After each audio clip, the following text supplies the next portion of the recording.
Okay, now we move on to the second lecture. For the second lecture, we have Professor Cheng Ming, PhD, from the Department of Physiology in University Malaya Center, Malaysia, with the topic Autonomic Neural Homeostasis in Cardiovascular Physiology. And this session will be moderated by Dr. Aqsa Sjuhada, DMD, MS. And dear colleagues, first, please allow me to introduce our moderator for the second session. Dr. Aqsa Sjuhada, DMD, MS, as Associate Professor at the Department of Oral Biology in Faculty of Dental Medicine, Universitas Airlangga. He has got Master of Medical Physiology, Universitas Airlangga in 2001, and previously had dental medical doctor or DMD in 1993, and also Bachelor of Dental Science or BDS from Universitas Airlangga in 1992. He has wealth of interest in sports science, in oral health, and also e-learning development for supporting digital education. And also, he has at least 26 journal articles that has published in last 5 years. Okay, good morning, Dr. Aqsa. How are you today, Doc? Good morning, Dr. Carissa. Fine. Okay, thank you. All right then, without any further ado, let us proceed to the session. Dr. Aqsa, the time is all yours. Okay, thank you, Dr. Carissa. Thank you, everybody. Welcome to the session 2 in Stovit Online Meeting. I'm happily announcing that the Faculty of Dentistry, Universitas Airlangga organized a very interesting interactive lecture by inviting global reputation guest lecturer in medical physiology, Professor Dr. Cheng Ming from the Department of Physiology, Faculty of Medicine, University of Malaya in Kuala Lumpur, Malaysia. Professor Cheng is a remarkable physiologist who has been invited to share his knowledge in many countries. He also has been a visiting professor in many universities in Indonesia. Also, Professor Cheng gives his lecture in every semester in our faculty. We can see from his curriculum vitae, we can see that the Professor Cheng has performed impressive achievement in the field of medical physiology. He completed all his academic degree in the University of Liverpool in UK, and during his career, he published a large number of articles and books. Ladies and gentlemen, just because we have a very limited time in this session, I happily invite Professor Cheng to start his lecture in about 50 minutes. Professor Cheng, are you ready? Yes, thank you, Dr. Aqsa. Okay, Professor Cheng, the time is yours. Thank you very much. So let me just start with sharing screen.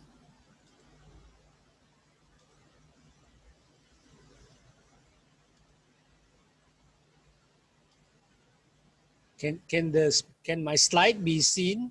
Okay. Okay, Professor Cheng. Yeah. Right. Thank you, Dean, Professor Agong Sosiawan, and Dr. Aqsa, and thank you, Chair Lady, Dr. Carissa, for giving me this time again to speak to your students. I spoke to your students about 1 year ago on a similar topic, and this year I'll be speaking to the juniors and with some modified slides on this topic of cardiovascular regulation, in particular with a focus on the autonomic nervous system and specifically directing on the sympathetic autonomic system because of its more major role in cardiovascular physiology. So this is the very long sounding title. Basically in physiology, we are always interested in homeostasis, control regulation, and today we look at the autonomic nervous system. Yeah. So there's always a question with dental students about how much of physiology do we need in our dental profession. So I'm just going to run through some essentials of blood pressure regulation and hope that this would be useful in your practice, dental practice, and in your future career. So the second slide is what I showed last year. These are some groups of dental students that I met, including some Hendra here, and who actually are your seniors, graduating seniors in Airlangga. And the other students, those in in yellow jackets, belongs to other dental schools in Indonesia. So this is taken in University of Malaya, where they came for our annual dental physiology competition. So one of the main purpose of the annual dental physiology competition is obviously to try to see how we can make physiology more relevant and engaging for the dental students. And this quiz was postponed 1 year because of Corona, but last year we had the first online dental quiz. And I'm sure this year there will be a dental physiology quiz. Not sure whether we can resume the physical quiz, but anyway, this is the event, yeah. So I'm going to first mention some hormones which will be integrated in the later slides. And these are the 4 major types of hormones that you see in the body. In particular today, as we look at the blood pressure in cardiovascular physiology, we will be looking at a peptide, a small peptide less than 10 amino acid, angiotensin 2, and the neurohormone from the posterior pituitary, ADH, and then 2 steroid hormone. One is aldosterone and cortisol, and obviously this is more familiar, adrenaline from the adrenal medulla that is stimulated by the autonomic sympathetic system. So, and as I did last year, I tried to involve some students in my presentation to provide a point of engagement between the audience, the classmates. And so I met with them. This year we had a quite short time to prepare, just a few days ago, but I think they have done something which I hope you will enjoy watching. One group is just a few minutes of looking at parasympathetic autonomic system, and then later on in my presentation, another group of students will present something on the autonomic sympathetic system.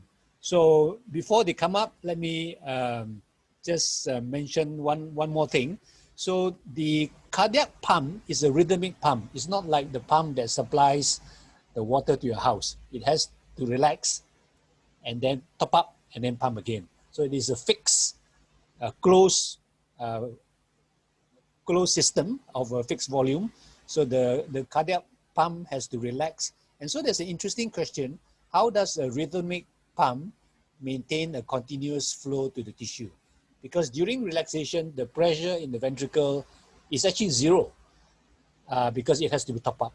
But blood continues to flow to the rest of the circulation and obviously to the brain and so on. So the answer I just give here is that during relaxation, which is during diastole, this is when your arteries, the aorta and the large arteries, begin to recoil because it is an elastic structure. It's not like your water pipe, which is rigid. So during systole contraction, it is stretched, and then during diastole, although the pressure in the ventricle is 0, the arterial elastic recoil is the one that contributes to what is known as the diastolic blood pressure that continues to provide blood flow to the rest of the circulation. So with that as an initial essential statement, let's move to look at, okay, so these are some of your students and some of your classmates. I think I've got their name correct. This is Hayur here, and Tiara, Tasha, and Dinda. So they're going to present just a few minutes on something related to the parasympathetic autonomic nervous system. So at this point, I'll stop sharing and they will present what they have. Yeah. Please. Okay, thank you, Professor. Good morning, professors, doctors, my dear friends and guests. Today, I would like to introduce myself. The name is Hario, and I'm here not just by myself, but also Tasha is here, Tiara and Dita, and also Dinda. We are here to show you something that we have made beforehand and creatively explain to you about the function of parasympathetic nervous system. So, let's get into it, shall we?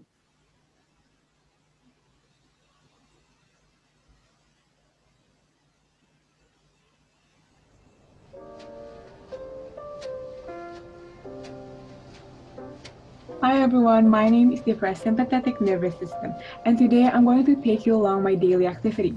For that, I'm going to ask the help of my friends to take you along and explain what I do on my daily life. Let's take a look. Hello there, I'm DI. Usually, the parasympathetic nervous system helps me to constrict my people when needed. Hi, we meet again. So, I'm the Tom, and a little fun fact about me, the parasympathetic nervous system always helps me to stimulate my saliva flow. Hi, my name is Lungs. In my life, sometimes my bronchi constrict when I'm sick. This is where parasympathetic nervous system comes in and helps to regulate my bronchial constriction. Hi everyone, it's me again, the heart. Sometimes the body also needs me to slow down my heartbeat. And parasympathetic nervous system always helps me to slow it down. Thanks a lot, parasympathetic nervous system. Hello everyone, you can call me gaster or stomach. Usually I need to do peristaltic move and secrete my gastric juice. Sadly, I couldn't do it without being stimulated first. But then parasympathetic nervous system comes along and always helps to stimulate me. Hello everyone, my name is the liver. I often need to release bile juice, but without parasympathetic nervous system, I cannot do it. Thankfully, she's always helping me to release bile juice. Thank you, parasympathetic nervous system. You're the best. Hi, you're back with the parasympathetic nervous system. I hope my friends explained it to you really well, and I hope you understand on how I function on my daily life. That's it for today, and I hope we see you again real soon. Bye-bye. Okay, thank you. So let me go back to my slide.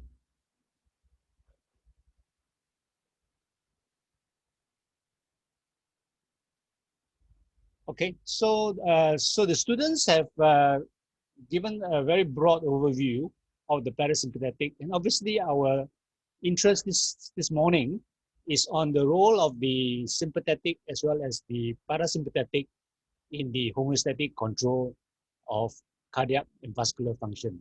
So the next slide is a big overview. So if you look at what controls the heart rate, it's obviously the pacemaker at the sinoatrial node.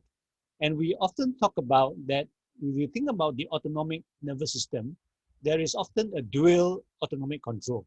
So in this case, the sympathetic will increase the activity of the pacemaker and increase heart rate. Whereas the parasympathetic, as the student mentions, will slow down the pacemaker activity of the SA node. And so sympathetic causes tachycardia and parasympathetic will cause bradycardia. So this is a direct response. And very often when sympathetic increase, parasympathetic will also decrease. So there is a dual control. But when you come to the cardiac ventricles, at least in the human heart, you find that there is only sympathetic innervation. So there is no parasympathetic innervation. And I suppose if you think about what is needed in daily life, you don't want to decrease the contraction of the ventricle. You want to maintain as well as to increase it during exercise. And so if for the ventricles, it is only sympathetic nerves, and this acts on the beta adrenergic receptors. Now, when you come to the arterioles, which is the major site where the radius of the blood vessels are controlled in order to regulate blood flow to the organs, again, you find that except for one or two organs, most of the time, the arterioles are also mainly regulated only by the sympathetic vasoconstrictor system. So if you have more sympathetic, you get vasoconstriction. If you want to have vasodilation, you just reduce the sympathetic vasoconstrictor activity. So again, this is a monocontrol, and in this case, the neurotransmitter from the sympathetic nerve acts on the alpha receptors on the arterioles. Okay, so this is a big overview. So let me move on to my next slide. So this is the pressure profile as you look at the overall cardiovascular system running from the aorta on the left to the arteries, the arterioles, which we just mentioned, the capillaries, and then the venules, the veins, vena cava, and right back into the right heart. Okay, so as we know quite well, at the initial part, there is this pulsatal, rhythmic, cyclical systolic blood pressure and the diastolic blood pressure. And as I mentioned in the first few slides, the diastolic blood pressure is contributed by the arterial elastic recoil that maintains a continuous blood flow to the rest of the circulation, even though during diastole, your ventricular pressure is actually close to zero. Okay, so you can have a continuous blood flow to the rest of the body. And by the time you reach the arterioles, where you get the major site of vascular resistance, so now the pulsatal flow is more laminar. You find that there is a sharp drop in the pressure, and then a gradual decrease as you go to the veins and back into the vena cava. Okay, so there is a gradient going from the left side of the heart to the right side of the heart in the overall systemic circulation. Now, I'm going to come to this point again. So when we're talking about the arterioles, where you have the major vasoconstrictor sympathetic nerves, any action on the arterioles causes two different kinds of effects. One, we call it the upstream effect, meaning that if you constrict the arterioles, vasoconstriction, you always get an increase in the blood pressure, which is an upstream effect. It's like a river, okay? Whereas downstream, we will come to this important effect in a short while. Downstream, the same vasoconstriction of the arterioles will always reduce, in this case, the capillary hydrostatic pressure. Okay, so keep this in mind as we come to the more detailed aspect of blood pressure control in a short while. Okay? So let me move on. So back to basics. This is one of the major essential relationship between cardiac output and total peripheral resistance, and how the product of these two determinants, cardiac output and TPR, contributes to the maintenance of arterial blood pressure. So in the next slide, I'm going to just quickly remind the students that this equation actually is derived from the basic hemodynamics formula, which is flow equal to pressure over resistance. So this basic hemodynamic equation applies obviously to a single tube or single blood vessel. But if you apply the F equal to P over R to the entire systemic circulation, you derive this BP, blood pressure, equal to cardiac output times TPR. So let me explain this quickly. So this is what I mean. This is the essential relationship. Cardiac output and total peripheral resistance are the two determinants that affects the blood pressure. And this is the equation here for a single blood vessel. Now, if you think about the overall systemic circulation going from the left side to the right side, now the flow becomes the cardiac output. Cardiac output, by definition, is the volume of blood flow per minute that is pumped out by the left ventricle, okay? Or the right ventricle. The whole thing is a closed circuit. And then the pressure here, the driving pressure here, becomes the mean arterial pressure, okay? Because if you remember from the pressure profile graph, the pressure in the right ventricle is close to zero. So this pressure here on the left side is basically close to your aortic blood pressure or the mean arterial pressure. And now the vascular resistance that applies to the single blood vessel becomes the overall total peripheral resistance. Okay, so F is P over R, becomes cardiac output is mean arterial pressure over the total peripheral resistance. And so when you rearrange this equation, you derive BP is CO times TPR. Okay, and just to note that when we talk about the pulmonary circulation, strictly defined, it is considered separately in respiratory physiology and is not part of the systemic circulation. Okay, so let's move on. This is for your interest, those of you who have some Chinese background. This looks like the Chinese character for the heart.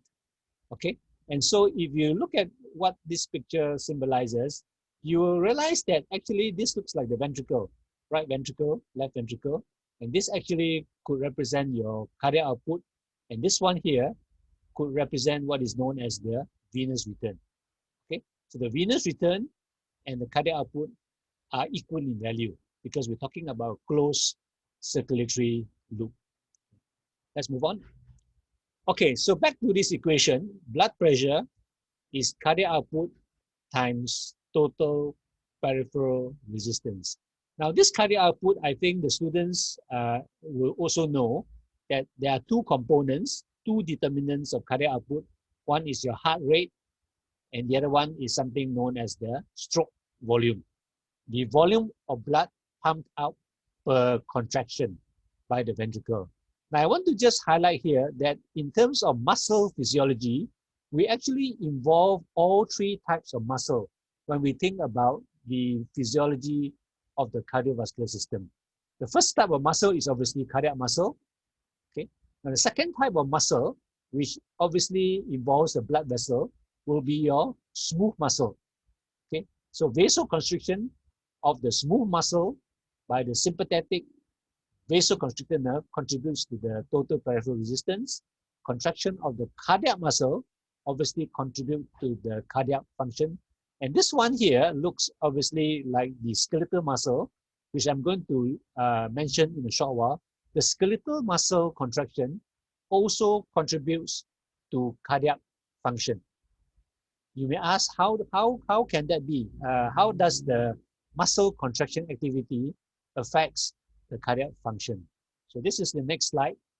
So this is the schematic diagram of the muscle, and you shown between the muscle layers is obviously your veins. Okay, so every time you exercise and when your muscle contracts, you have what is known as a mechanical skeletal pump that provides a greater return of the venous blood back into the heart. So this is called increased venous return. So what we're saying is that every time you exercise, you actually promote the return of the fixed volume of blood back into the ventricle chamber. And so as you fill the ventricles with more blood, the ventricles will also be stretched to a greater tension, and the ventricles will pump a greater volume of blood. So this relationship between filling of the ventricles by a greater volume and the generation of a greater stroke volume because of the greater tension is known as Starling's law of the heart, described by Ernest Starling. Okay? More venous return, and in this case, this can be contributed by the muscle, skeletal, mechanical contraction that reduces the venous reservoir volume. And so this is a relationship between venous return, ventricular filling, and stroke volume, known as the the Frank Starling law of the heart. Okay. So now the other way in which you can get an increased venous return, going back to today's topic about the autonomic nervous system, is that the veins are also supplied by the sympathetic nerves. And so we talk about vasoconstriction, and normally when we use the word vasoconstriction, we think mainly about the arterioles, the arterial side. But the veins can also be constricted by the sympathetic nerves. And so we use the word venoconstriction. So every time you get a venoconstriction, and that happens during exercise when you have increased sympathetic, you also contribute to the same effect in increasing the venous return back to the ventricles. Okay, sympathetic venoconstriction also increases venous return back into the ventricles. And so venoconstriction indirectly also contributes to a greater cardiac output by the ventricles. Okay, so now at this point, I'm going to ask, I think, the next group of students to tell us something about the sympathetic autonomic system, a broad picture, before I look into more details about the about the sympathetic role in cardiac function, specifically on arterial blood pressure. Okay. So here we are. So this group of students, another four, Zanira here, Adisti, Anugra, and the other Tiara. Okay, please welcome them now. Okay, thank you so much, Professor Cheng, for giving us the opportunity. Good morning, doctors, professors, fellow friends, seniors, and guests. If I may, I would like to introduce myself. I'm Zanira, and as a team, I'm not alone here. I'm with Adisti, Anugra, and Tiara Latifa also. And we would like to share with you our self-made video that maybe would help explain a bit about the function of the sympathetic nervous system on our body in a more creative way. So I hope you'll enjoy, and let's get started.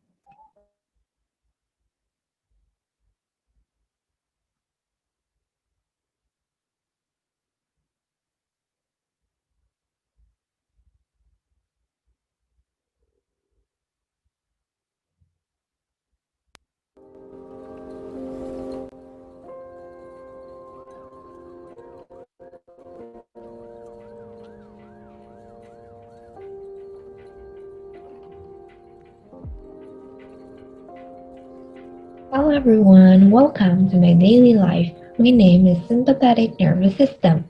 Want to know what I do daily? Let's listen to a few of my friends spilling some facts. Oh hey, I'm the eye. Usually, the sympathetic nervous system helps me to dilate my pupil when needed. Hello, I'm the tongue. Did you know that sympathetic nervous system always helps me to inhibit my salivation? Well, now you know. Hello, my name is Lang, and for daily life, I need to relax my bronchi when my body needs it. And guess what? Sympathetic nervous system always helps me to relax my bronchi, and she's really good with that. Hi everyone, my name is the heart. Sometimes the body needs me to accelerate my heartbeat, and sympathetic nervous system always helps me to do it. Thank you, sympathetic nervous system. Hello everyone, you can call me gaster or stomach. Usually I need to tune down my peristaltic move and my gastric secretions a bit. I couldn't do it alone, and let me tell you, sympathetic nervous system is always generous at helping me. I'm so thankful for that. Hi, my name is the liver. I often need to produce glucose and release it. But without sympathetic nervous system to stimulate me, I cannot do it. Thankfully, she's always there to help me. Hi guys, you're back again with sympathetic nervous system right now. Wow, after listening to a few of my friends, I think I am kind of helpful around the body, right? Thank you for watching guys, I'll see you again.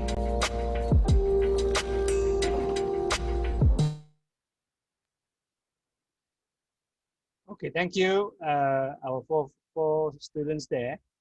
So the rest of this talk we now enter into a more complex and hopefully more interesting focus on the detailed sympathetic role in the control of the arterial blood pressure, which also involves the kidneys, which the students have not included because of the limited time presentation. So let me go back to this presentation now. Okay, so what we have here is a kind of diagram that we recently published this is a combination of physiology, and obviously this is a triangle, this is a geometry. So we have called this a Hwee geometric diagram. Okay, so this is a Hwee geometric diagram linking the sympathetic nervous system to the hormonal system, which is the adrenal medulla. So what we are saying here is that in terms of cardiac function, obviously the SA node increases or heart rate, and the ventricles contributes to the stroke volume. So you have obviously a direct stimulation of sympathetic to the SA node to increase heart rate. You also have a direct stimulation of the sympathetic to the beta receptors in the ventricles to increase your stroke volume.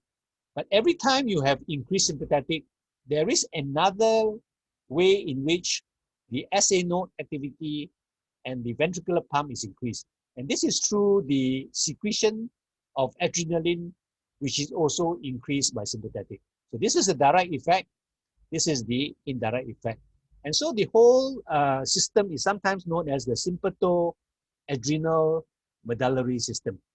Okay, so during exercise, when you get increased sympathetic, you always get increased adrenaline because the sympathetic will at the same time release adrenaline from the adrenal medulla.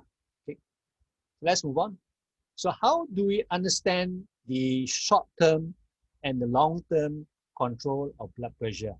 Now, just to mention to the students that when you hear this in the lecture, it is basically for convenience because the short-term and the long-term control of blood pressure are not two separate things. Because generally, the short-term is described under cardiovascular system, and then perhaps 2 months later, the long-term control of blood pressure is described under the renal system.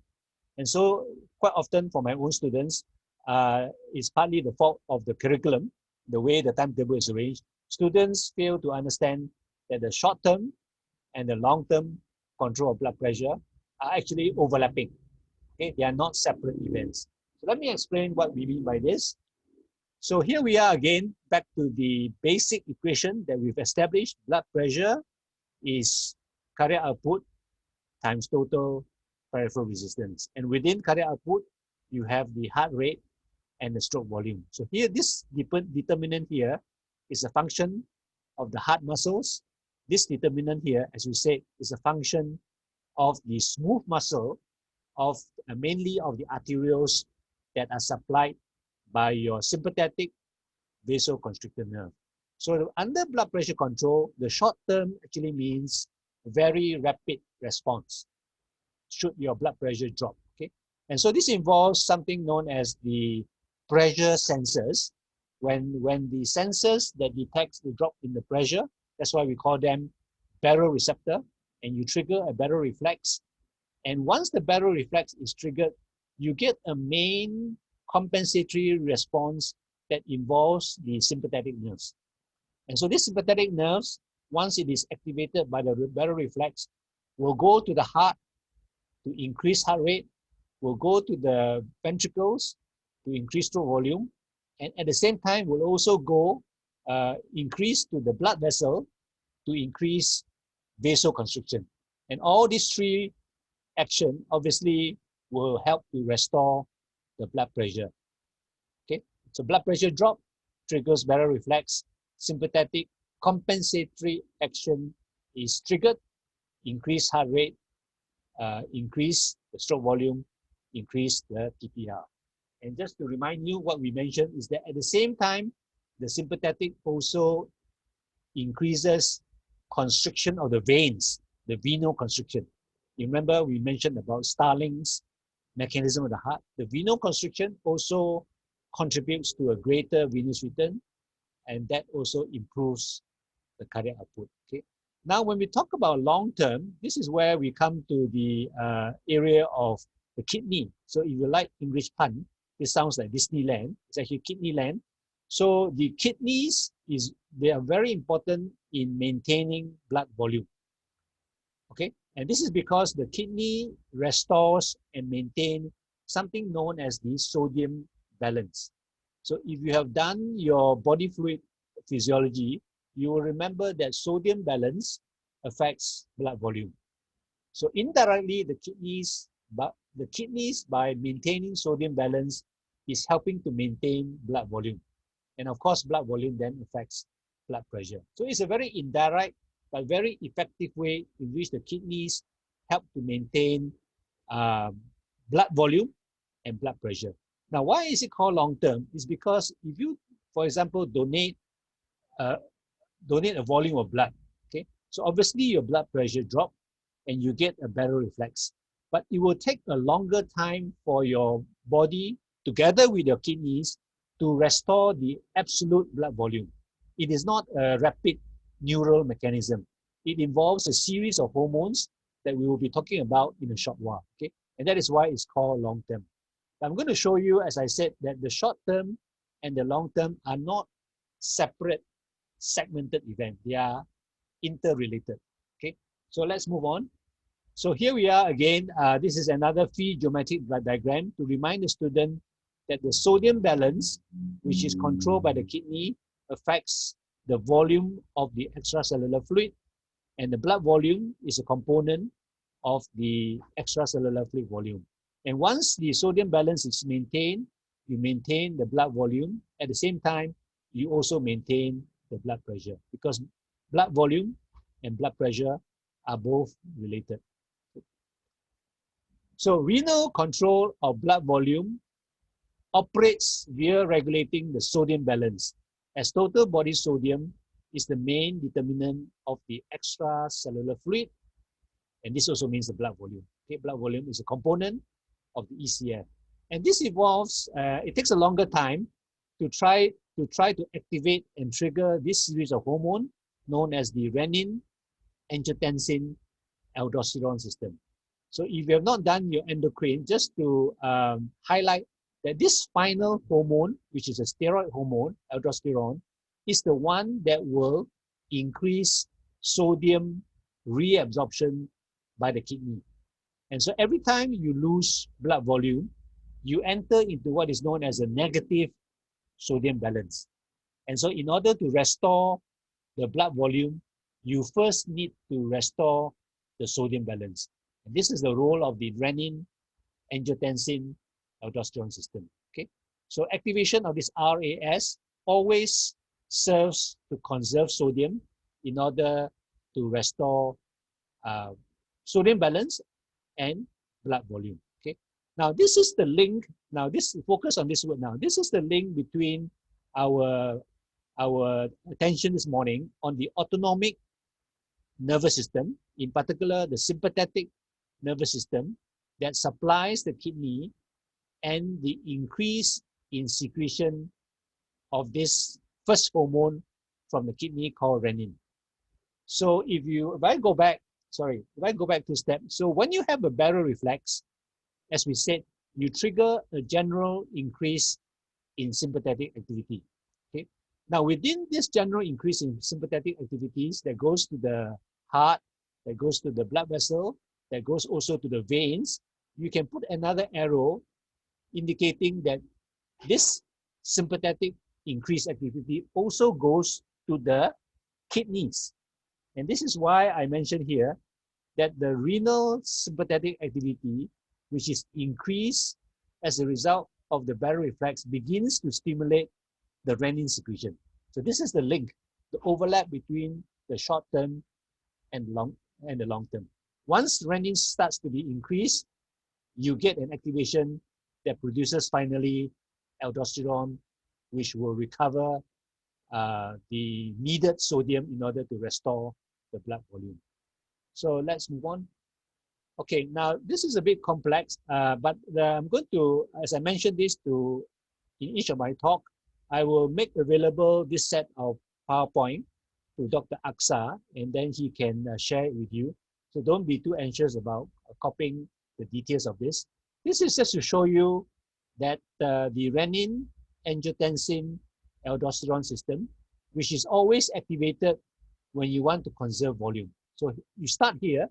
If you have decreased blood volume, you find that you always activate aldosterone through this pathway. Okay.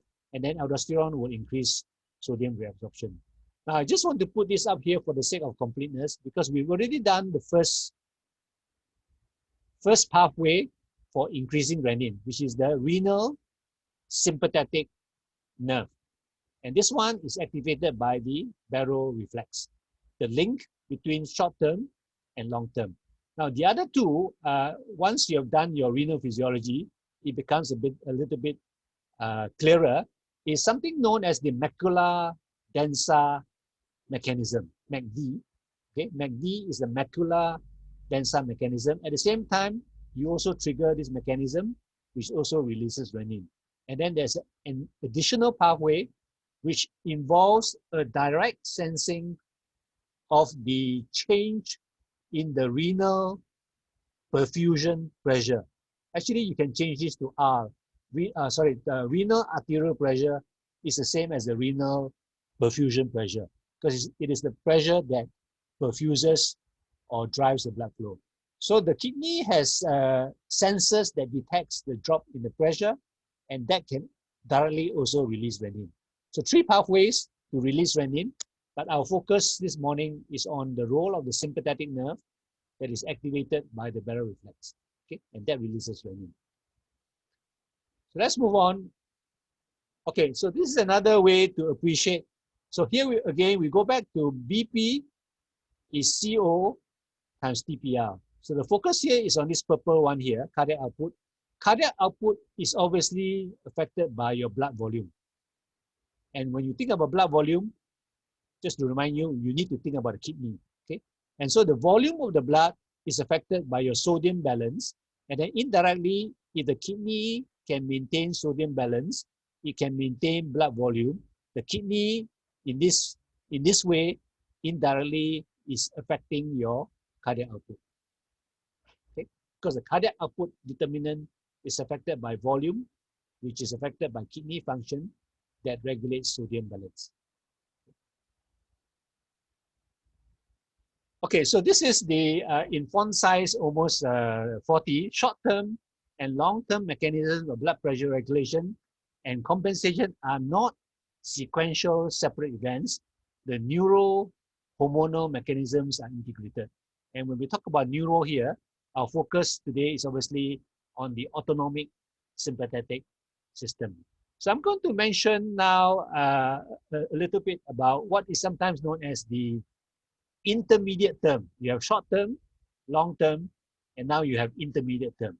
And this is where we look at the role of the capillaries in helping to maintain blood volume when blood volume drops. Okay, okay, this is just, this was given, I think soon after Chinese New Year last year. So this is to show you that we need to have an integrated picture when we learn physiology, not a fragmented, segmented picture. Okay, here we are, sympathetic, rapid, short term, we mentioned. Long term is the volume and sodium balance. Now, there is something very interesting at the level of the microcirculation or the capillary, which is known as a transcapillary fluid shift. Okay, so at the same time, you have your rapid short term and the long term, which is progressing by the renin, angiotensin, aldosterone system. Something is happening at the capillary that also helps to preserve your blood volume. Okay, and this involves sympathetic action that acts on the arterioles. Okay, now let me explain how this works. So, this tooth was given to me. I was at the conference, dental conference in Indonesia, where they had some friendly competition, and so one of the students gave me this model of a tooth, so which now sits on my table. So this represents the capillary. ISF is interstitial fluid. This is vascular volume inside. The pi C is the oncotic pressure, the osmotic pressure, which is contributed by the plasma protein. PC is your hydrostatic pressure in the capillary. Okay, so imagine that you have a baroreflex being activated. So one of the things that happen is that you get increased sympathetic to the arterioles to cause vasoconstriction. Now, remember I said there's an upstream effect and there's a downstream effect, okay? Now, the upstream effect of sympathetic vasoconstriction is obviously to try to restore the blood pressure upstream here. But at the same time, there is an effort to compensate by increasing the blood pressure upstream. Downstream, beyond, this is like a river downstream, the hydrostatic pressure, which is PC, actually drops every time you have a vasoconstriction. Now, what this means is that now the balance of the forces, I'm not sure whether you've done something known as the Starling's forces at the capillary. So now the balance of the forces shift, because normally the hydrostatic pressure promotes filtration, the oncotic pressure promotes reabsorption. Now that the hydrostatic pressure downstream has dropped, but there is still no change in the oncotic osmotic pressure that promotes reabsorption, you will find that there will be a greater net reabsorption of fluid from the interstitial fluid back into the vascular volume. So that is why this is called transcapillary fluid shift from the ISF into the vascular volume. So this is just a temporary measure in order to compensate for the drop in the blood volume. So before the kidney, which will take a longer time, restore the sodium and the actual blood volume, okay? So this is an intermediate way in which compensation can occur. And again, you find that the sympathetic nervous system is again involved. So again, the short term involves sympathetic, the intermediate term involves sympathetic, the long term also involves the renal sympathetic nerves. Everything is integrated. Okay. So now let me just mention something just to make a major point. The central homeostatic vasoconstrictor response, and this will involve your sympathetic activity, is complemented by, at the same time, some local vasodilation in order to ensure adequate blood flow to the two essential organs, the brain and the heart. Okay, so your sympathetic vasoconstriction, as a result of the barrel reflex, the purpose is to maintain the blood pressure, but at the same time, at the local tissue, especially in the heart and in the brain, you get at the same time a vasodilation. So both actually contributes to maintaining sufficient blood flow to the brain and heart. Okay, you try to raise the blood pressure, the driving pressure, and then at the brain and the heart, you vasodilate.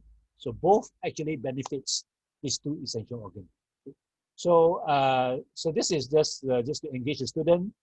Because one of the main purpose of blood pressure regulation is obviously to maintain blood pressure, blood flow, the brain. This is cerebral circulation.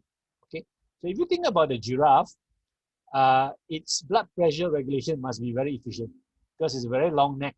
Okay, there's a greater distance to pump sufficient blood flow to the brain of the giraffe. Okay, so perhaps your colleague in the vet school will be able to tell you more about this. Okay, so this is what I've just mentioned. The brain and the heart always tries to auto-regulate their blood flow. And so when we talk about the total peripheral resistance, this will increase when you have a sympathetic vasoconstriction.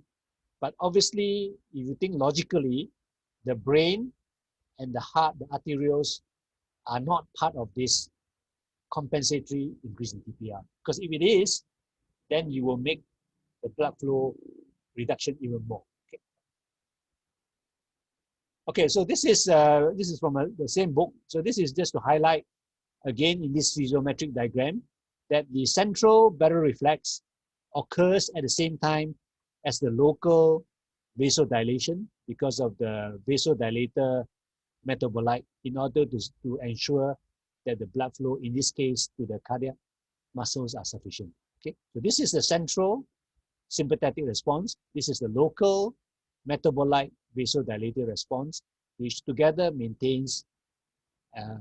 helps to maintain adequate blood flow to the heart.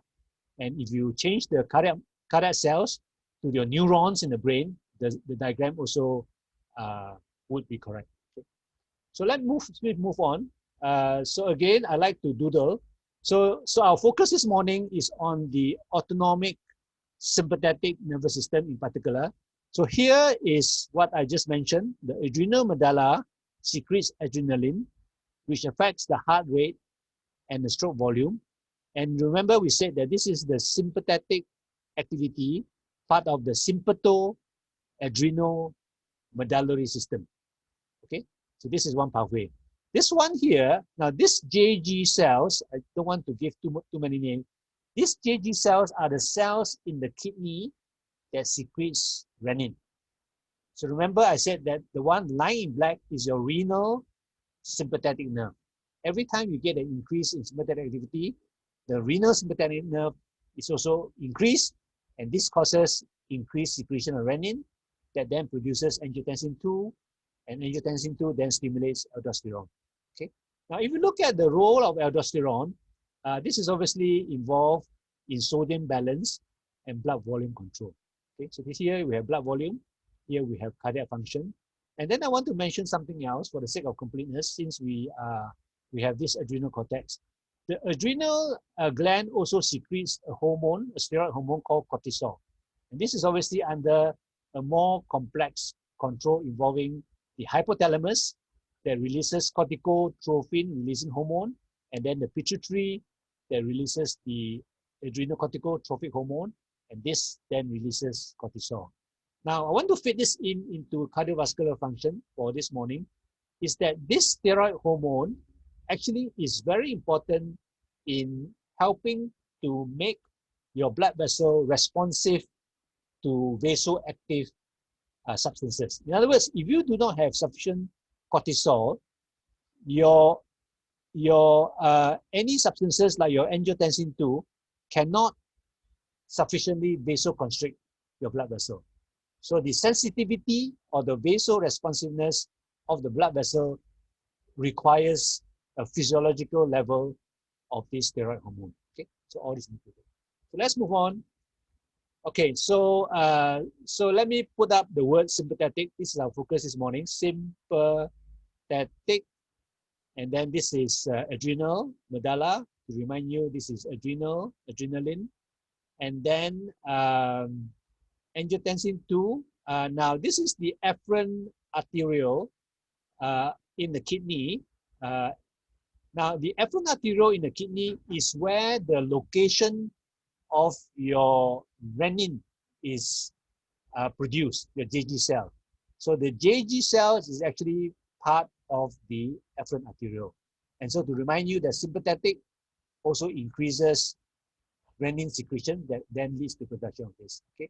Now I want to just mention, because you haven't done renal physiology, and that is when you vasoconstrict your afferent arteriole, afferent arteriole is just a smooth muscle structure in the kidney, you tend to reduce the filtration of sodium.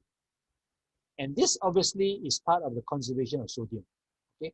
And then the other effect of vasoconstriction of the renal afferent arteriole is that you actually contribute to the total peripheral resistance. Remember I said that some organs do not contribute to the compensatory increase in TPR, like the heart and the brain. But other organs like the kidney, when you have an increase in TPR, it definitely involves the kidney, because the afferent as well as the other arterioles, the efferent arterioles, are constricted.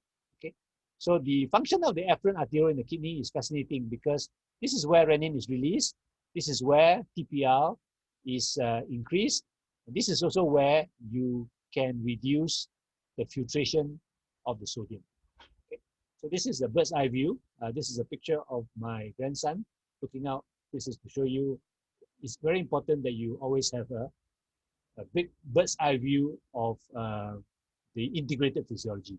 So let's move on. I think we should finish with a few more slides. So I think some of you who were at my lecture, I tried to simplify this and help you to remember. Airlangga starts with the letter A. And so this morning we are looking at the autonomic nervous system, and in particular, the essential multitasking sympathetic neuroactivity. Okay, so this one produces adrenaline by the sympatho-adrenomedullary system. Angiotensin 2 is also produced, and this is because the sympathetic nerve can stimulate renin secretion.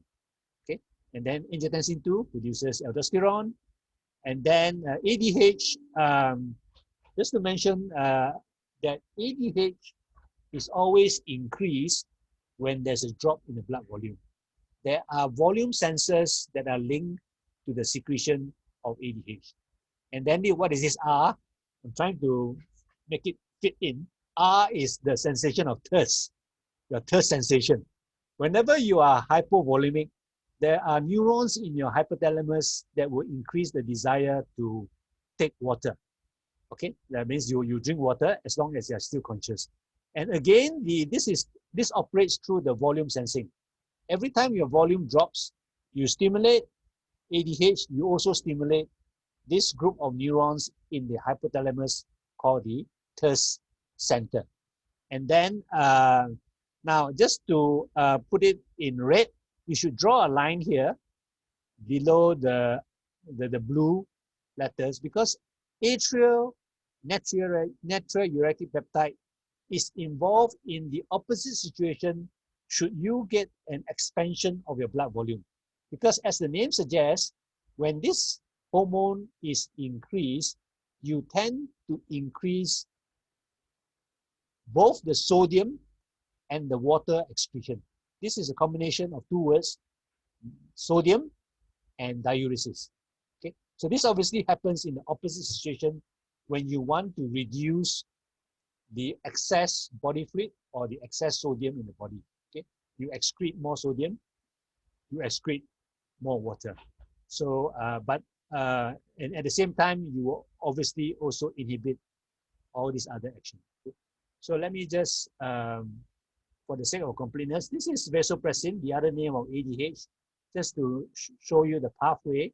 As I said, when your blood volume drops, there are actually two sets of volume sensors. The baroreceptors are considered as a volume sensor because these are just pressure sensors. So when your blood volume drops, your blood pressure drops. And so the baroreceptors are actually sensing volume. Now there's another group of volume sensing which are found in the venous side as well as in the cardiac chamber. And whenever the blood volume drops, both afferent impulses from the baroreceptor as well as afferent impulses from the volume receptor in the veins and in the cardiac chamber can actually activate ADH secretion, okay, from the posterior pituitary. And so obviously this makes sense because we want to recover the fluid that is lost. Okay, so just for the sake of completeness. So we just to give you a little bit more detail. This angiotensin 2 is a fascinating molecule, angiotensin 2. Just to digress slightly, because since we are in COVID season, the conversion of A1, you get renin, and then you get angiotensinogen, and then you get A1, and then A2. Now the conversion of A1 to A2 obviously requires an enzyme. And one of the subtype of this enzyme, the angiotensin converting enzyme, one of the subtype is now known as the receptor for your coronavirus. This is just something just for your information. And so obviously there must be some relationship between virus infection and this pathway. Okay, but anyway, let's look at angiotensin 2. So angiotensin 2, we just said, stimulate aldosterone secretion from the adrenal cortex. Angiotensin 2 has very similar action to the autonomic sympathetic activity, which is our focus this morning. Okay, so a lot of the action that we see sympathetic activity produce is also produced by angiotensin 2. Okay, for example, it increases the TPR. It's a vasoconstrictor. It also reduces the filtered sodium load because it vasoconstricts the afferent arteriole. Okay, and it also increases sodium reabsorption. Okay, and then angiotensin 2 also stimulate ADH secretion. This is quite fascinating, isn't it? That means the angiotensin 2, a very small peptide, enters the brain and stimulates the secretion of ADH from the posterior pituitary. And lastly, this special molecule also causes an increased sensation of thirst. Okay, we use the word dipsogenic. Anything which is a dipsogenic increases the generation of the thirst sensation from the thirst neurons in the hypothalamus. And I think this may be my last slide. Okay, so yeah, so let me put it up here as a summary. So we're talking about volume sensing, blood volume sensing, which is obviously related to blood pressure. Every time the blood volume drops, the blood pressure will drop. There's a neural reflex, which is obviously the rapid short term involving the sympathetic activity. Okay, and the sympathetic activity is activated. You have the baroreflex. You have also the secretion of renin, and the volume sensing will also, as we just mentioned, activate ADH, activate sensation of thirst. Okay, these are the location of your volume sensing, and then in the kidney, we also mentioned that there is direct sensing of the drop in the pressure. And because these pressure sensors are found in the kidney, we call them intrarenal baroreceptors. So this is the second pathway where renin can be secreted. Remember, sympathetic activity can also increase renin. And this is the direct sensing that produces what I mentioned in the opposite situation where you have an increase in the blood volume, where you need to release atrial natriuretic peptide. Okay, so yeah, I've been reading about who is this Airlangga whenever I speak to a group of students. Okay, so thank you again for the students who participated briefly to try to provide a point of engagement between myself and this junior class of year 1 students. Okay, thank you very much for listening. Thank you very much, Professor Cheng, for the inspiring lecture. I believe your presentation give beneficial knowledge for the students and give inspiration for us as a teacher. Ladies and gentlemen, as usual, Professor Cheng always creates enjoyable environment in the class during teaching. Then the students are happy to gain knowledge without any stress and pressure. Next, I open the Q&A sessions. The participants and students are welcome to write questions in the chat section. For the student, I hope you can ask your question for Professor Cheng.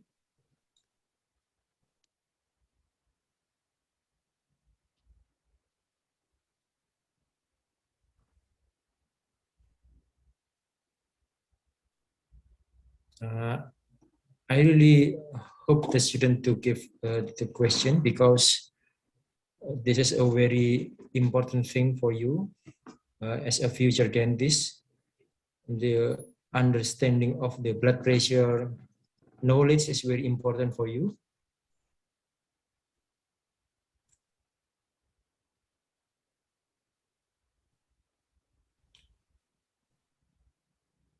Okay, maybe I would like to ask one question for Professor Cheng. Meanwhile, we are waiting for the student to ask.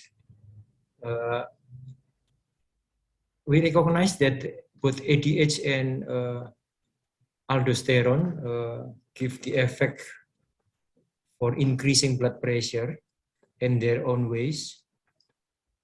Based on your knowledge, which is the more powerful effect for increasing the blood pressure between ADH and aldosterone, Professor Cheng? Yeah, the ADH is a peptide, so the response time is more rapid. And so ADH obviously is involved in volume conservation by reabsorbing water, but ADH also has receptors on the blood vessel that will increase vasoconstriction of the blood vessel. So, and I think sometimes it is used pharmacologically to increase the total peripheral resistance. Yeah. Whereas the effect of aldosterone, which is a steroid hormone, takes a longer time. Yeah. So Okay. it is a matter of the timeline. Yeah. Okay. So aldosterone will give the longer, yes. longer effect here. Okay. If any question for the student or audience, for other physiology teacher, maybe. If there is no question, to save our time, I think the time is up. Then I give back the meeting for Dr. Carissa as chair lady. Dr. Carissa, please. Thank you. Thank you, Professor Cheng Wee Ming and Dr. Aqsa for a wonderful session. We would also like to give a digital certificate of appreciation to Professor Cheng Wee Ming, PhD, that he has been willingly to give a lecture and be our amazing today's speaker. And also to our moderator, Dr. Aqsa Sjuhada, DMDMS, for guiding through the session. The certificate will be handed over by the Vice Dean of Faculty of Dental Medicine, Universitas Airlangga, Dr. Andra Rizkiawan, DDS PhD, Specialist of Oral and Maxillofacial Surgery. May I request Dr. Andra to give the certificate as an appreciation? Yes, thank you very much, Master of Ceremony. Yes, I agree with you, Professor Cheng. So you give the inspiring lecture for the student. I think for them, only for read the book, I think it's not enough. They need to virtualize what happened with the body. Yeah. Thank you very much for Professor Cheng. In this opportunity, I would like to give the certificate of appreciation to Professor Cheng Wee Ming for participating as a speaker in Stovit Online Series. Thank you very much, Professor Cheng. Thank you, Prof. Andra. And the next for the honorable moderator, my teacher, Professor Dr. Aqsa Sjuhada. Thank you very much for guide in this session. So this certificate I would like to give to Dr. Aqsa Sjuhada as a moderator in Stovit Online Series. Thank you very much, Dr. Oki. Thank you. Thank you very much. Thank you, Dr. Andra and Professor Cheng Wee Ming. Now, before we close the session, we would like to take a picture together with all participants. To all participants, please to turn on your camera. Okay.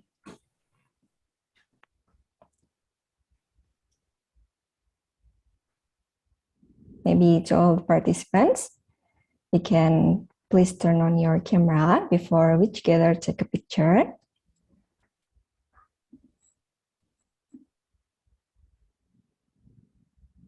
Well, we'll capture from the first slide, and now we have 7 slides today. Okay. Maybe from the first slide. 1, 2, 3, smile. Okay, next slide.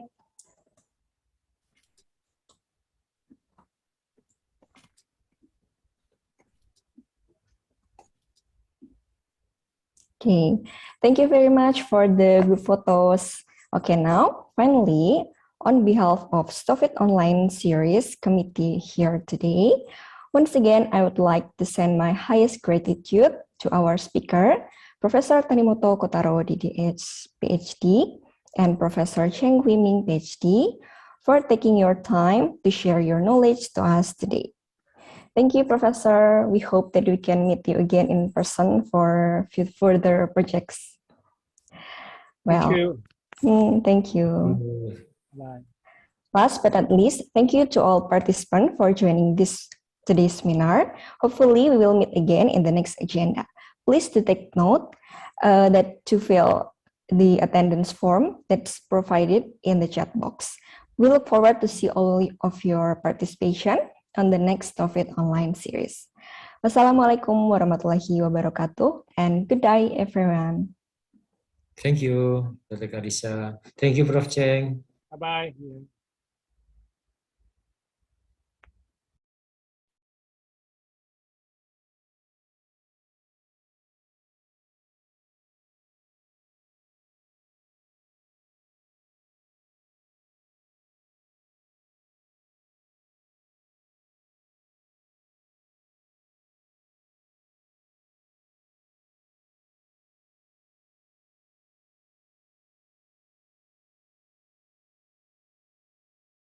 Lagi terus tanya-tanya beda sih Le.